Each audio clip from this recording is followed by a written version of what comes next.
Qui sommes-nous? Le peuple humain.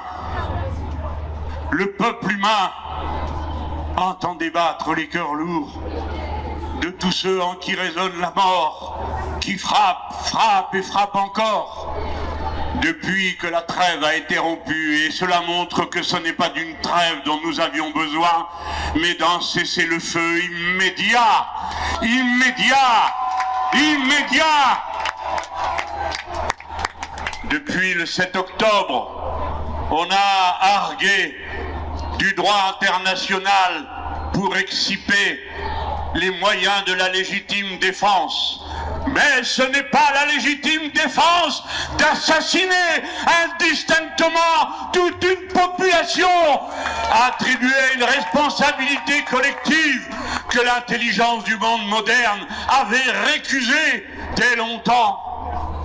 C'est du droit international dont nous nous réclamons pour dire que détruire des écoles, détruire des hôpitaux, assassiner en masse des gens dans leurs appartements, leurs immeubles, cela s'appelle des crimes de guerre et qu'ils doivent cesser. Couper tous les réseaux, l'eau, l'électricité, les soins, et vouer toute une population aux épidémies, à la maladie, à la mort, dans la souffrance, sans aucun recours. Cela porte un nom en droit international, cela s'appelle crime contre l'humanité. Il est temps que cela cesse. Nous sommes tous les témoins. Et notre présence est le seul recours dont disposent les pauvres populations assassinées. C'est que l'opinion publique mondiale fasse entendre, à l'heure du Guernica du XXIe siècle, que jamais, sous aucun prétexte, quelle que soit la couleur de peau, quelle que soit la religion, quelle que soit la nationalité, nous ne distinguons entre les êtres humains qui sont accablés sans défense.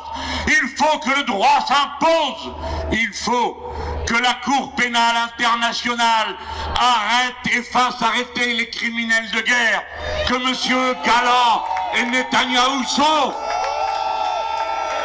Il faut le dire sans périphrase, nous unissant à tous ceux qui en Palestine, en Israël et dans le monde entier protestent contre ce crime. Il est mort en 42 jours à Gaza, plus de monde qu'il n'en a jamais été tué en 4 ans de siège à Sarajevo. Voilà qui est intolérable, insupportable, et voilà qui nous sommes à cette heure. Ceux dont la protestation ne se taira jamais. Braves gens, militants, consciences éveillées, ayez pour vous la gloire de la protestation contre le silence anonyme des assassins qui, se cachant les uns derrière les autres, tuent et tuent encore, pensant que de cette façon, ils vont régler les problèmes. Monsieur Netanyahou avait dit aux Gazaouis de fuir vers le sud, et maintenant qu'ils y sont, ils bombardent le sud. C'est la raison pour laquelle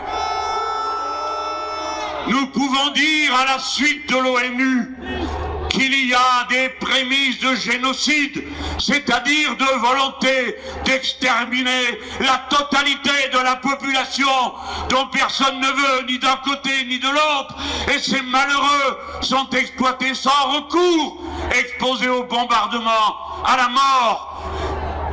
Et évidemment, à cet instant, c'est tout cela que nous avons au cœur.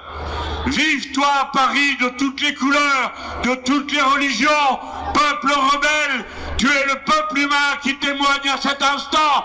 Vive Gaza, gloire éternelle à ceux qui résistent.